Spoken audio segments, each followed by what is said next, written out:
Hi guys, this is Connie. Morning bed hair and don't care. Gonna do the next installment for Monday's entry of Connie reads Brian's Winter. We are on chapter 15, so we are so close to the end. Here we go. Happy Monday. Everything had changed. Somehow he had thought that it would be like normal hunting, except colder and wider, but it wasn't. It all seemed a different world. He made a breakfast stew and ate it while it was still dark, and didn't open the shelter until close to 10, when the sun was well up. Brian had never felt such cold. Never thought he could see it. Never thought that if he did see such cold, he would live through it. He had his hood up and had to breathe slowly in through his nose to warm the air so it would not stop halfway down his throat. It was colder than before. How cold he couldn't guess. But when he went to the bathroom, some of his urine froze on the way to the ground and broke when it hit, and he spit on a clear area of hard-packed snow, and the spit bounced. Still, he did not feel cold. There was no wind, not a breath.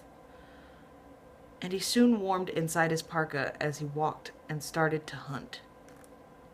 He hadn't shot in a while and wanted to try some practice shots, but he knew he would lose the arrows beneath the snow. He settled for pulling the bow back a few times and flexing his muscles, and found that because the parka was so bulky, he had to lean forward a bit to let the bowstring clear his sleeve. Also, he couldn't keep his mitten off for long, or his hand would freeze. So he would have to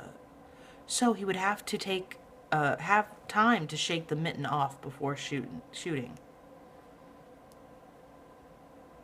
Game was everywhere. They didn't seem to mind the cold, and he saw rabbits all over the place. He could have shot several, but the moose had spoiled him. There was so much food in the large animal, and only the one death.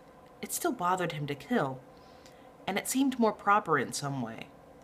He would have to kill perhaps 150 rabbits to equal one moose. As it happened, he did not get a moose.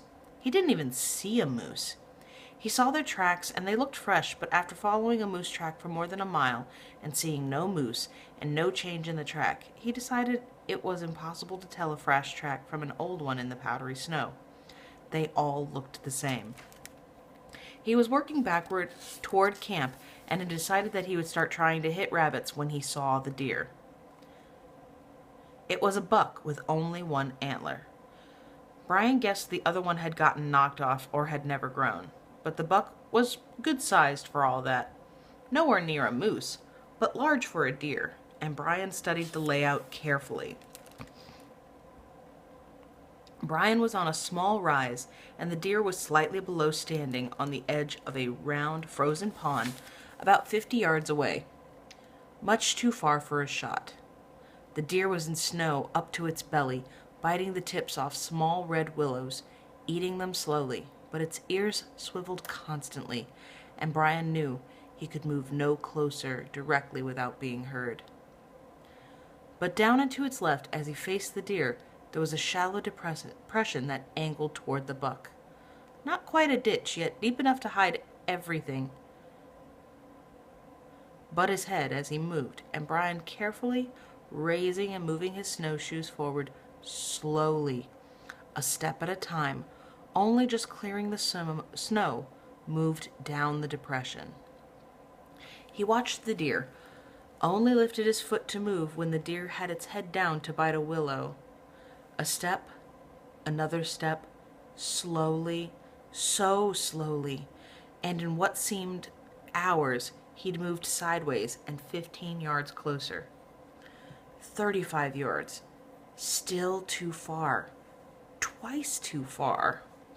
Wait, another step while the deer ate. Another wait, holding his breath. 2 steps. 1, half a step. 20 yards. 18, 16, 15. 15 long paces. He had learned how to hunt, how to wait for the exact right moment and not waste his shot. And he eased his hand out of the mitten, letting it hang on its cord, put his fingers to the string where the arrow lay, and waited, frozen, motionless.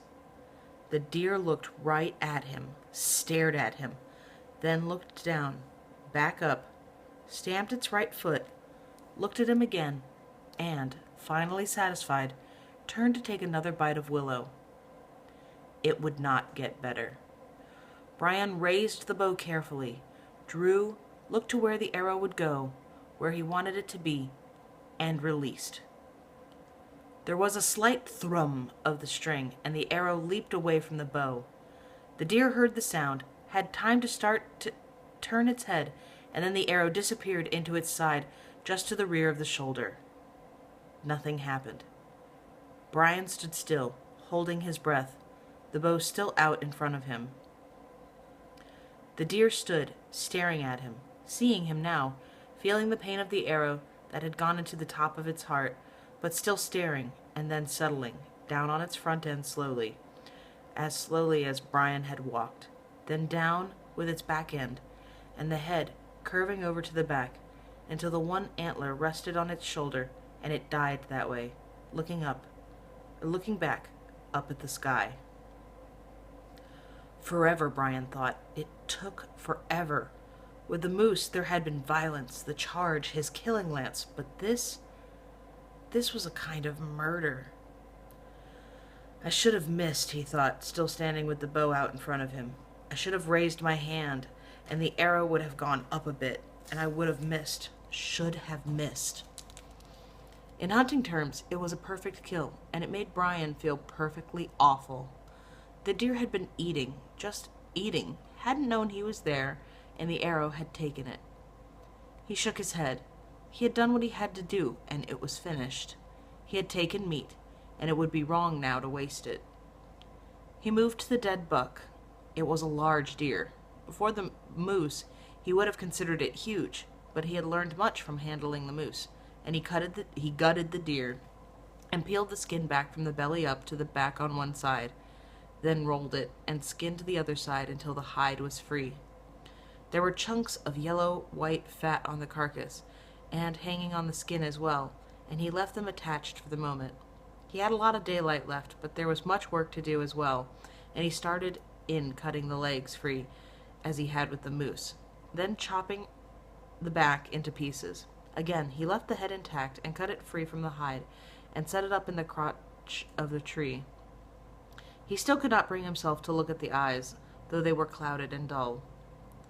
When the deer was cut up, he laid the skin out flat and put the two back legs on it. It was in his mind to use the skin as a carrying pack, but it had lain flat until it was frozen, or was as hard and flat as a board. Or a sled, he thought, looking at it from a different angle. He stacked all the meat, with the heart and liver, on the skin, then grabbed it where the head had been attached and pulled hard. It slid forward easily, so easily he nearly fell over backward. The buck had thick hair, but it was all slanted to the back, and when he pulled forward, the hairs lay back and let it slide like a flat-bottomed sled. "Slick," he said out loud. "Really slick." He had planned on making several trips the mile and a half back to camp, but now it could all be done in one.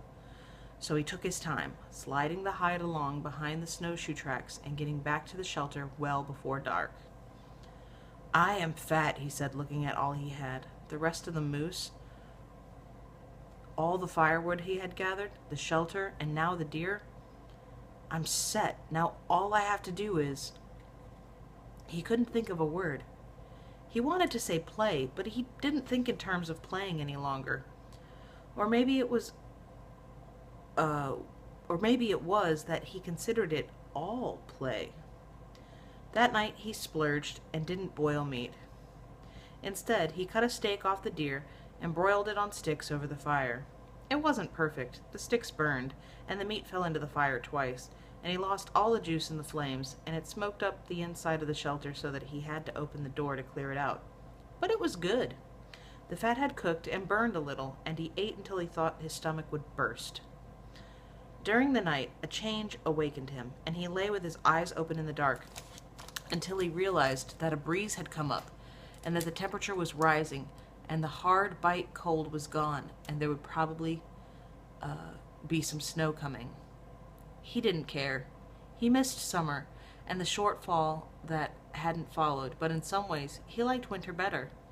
He hadn't thought, smiling as he went to sleep, seen a mosquito in months. And that's the end of chapter 15. I'll see you tomorrow. Be careful with that and enjoy, please and thank you. Bye.